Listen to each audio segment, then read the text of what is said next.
দর্শক, দেশের বিভিন্ন স্থানে নানা দাবিতে বিক্ষোভ মিছিল, র্যালি, সংবাদ সম্মেলন ও মানববন্ধন অনুষ্ঠিত হয়েছে।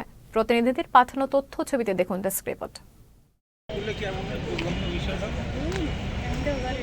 কুমিল্লায় র্যাব 11 এর অভিযানে 40 কেজি গাঁজাসহ 4 মাদক কারবারিকে গ্রেফতার করা হয়েছে।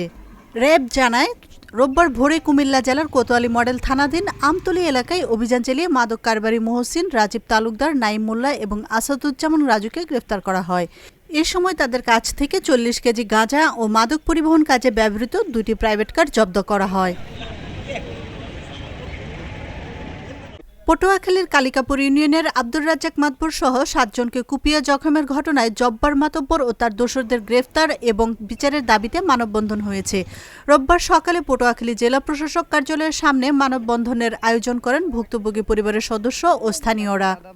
একাধিক মামলা আসামি মূল হতে জব্বার, কবির, হেলাল, জাকারি, রাতুল, রাব্বি।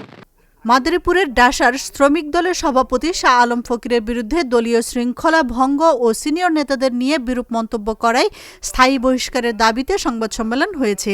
শনিবার ভুরঘাটা প্রেস ক্লাবে উপজেলা শ্রমিক দলের সদস্যরা সংবাদ সম্মেলনের আয়োজন করে। চট্টগ্রামের সাতকানিয়ার 10 নম্বর কেউচিয়া ইউনিয়নে মোহাম্মদ মহসিন মেম্বারকে প্যানেল চেয়ারম্যান হিসেবে পুনঃনিয়োগের দাবিতে মানববন্ধন হয়েছে। রোববার সকালে চট্টগ্রাম কক্সবাজার মহাসড়ক কেরানীহাটে মানববন্ধন অনুষ্ঠিত হয়। চরাঞ্চলের মানুষের অধিকার ও উন্নয়ন নিয়ে সচেতনতা বৃদ্ধির লক্ষ্যে কুড়িগ্রামের ফুলবাড়ির চর গোরখ মণ্ডপে মানববন্ধন ও সংলাপ অনুষ্ঠিত হয়েছে। শনিবার মানববন্ধনের আয়োজন করে চর উন্নয়ন কমিটি ও ফুলবাড়ী উপজেলা শাখা। মানববন্ধনে বক্তারা দীর্ঘদিন ধরে অবহেলিত চরাঞ্চলের মানুষের মৌলিক অধিকার নিশ্চিত করতে সরকারি উদ্যোগ বাড়ানোর দাবি জানান। নোয়াখালীর কবিরহাট উপজেলায় বিক্ষোভ মিছিল ও সমাবেশ করেছে জাতীয় সমাজতান্ত্রিক দল জেএসডি। রোববার সকালে কবিরহাট সরকারি মডেল উচ্চ বিদ্যালয় প্রাঙ্গণ থেকে শুরু হয় মিছিলটি। পরে কবিরহাট 0 পয়েন্টে সমাবেশ অনুষ্ঠিত হয়। বাড়ি ভিটা ও পৈতৃক সম্পত্তি ফিরে পাওয়ার দাবিতে পঞ্চগড়ে সংবাদ সম্মেলন করেছে ভুক্তভোগীরা। রোববার দুপুরে পঞ্চগড় পৌর শহরে ভাড়া বাড়িতে সংবাদ সম্মেলনে ভুক্তভোগী সাবুল হোসেন ও রোকেয়া বেগম অভিযোগ করেন, তাদের পৈতৃক ভিটা জোর করে দখল করেছেন সাবেক কমিশনার উসমান গনি বাউয়া। এ ব্যাপারে প্রশাসনের হস্তক্ষেপ কামনা করেন তারা। ভাড়া থাকে তখন আমার নানিও ছিল, আমার বাবা ছিল।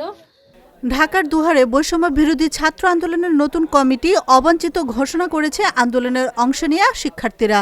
রোববার দুপুরে দুহার প্রেস ক্লাবে এক সংবাদ সম্মেলনে শিক্ষার্থীরা অভিযোগ করেন, আন্দোলনে অংশ নেয়নি এমন শিক্ষার্থীদের নিয়ে উপজেলা কমিটি করা হয়েছে। অবিলম্বে এই কমিটি বাতিলের দাবি জানান তারা।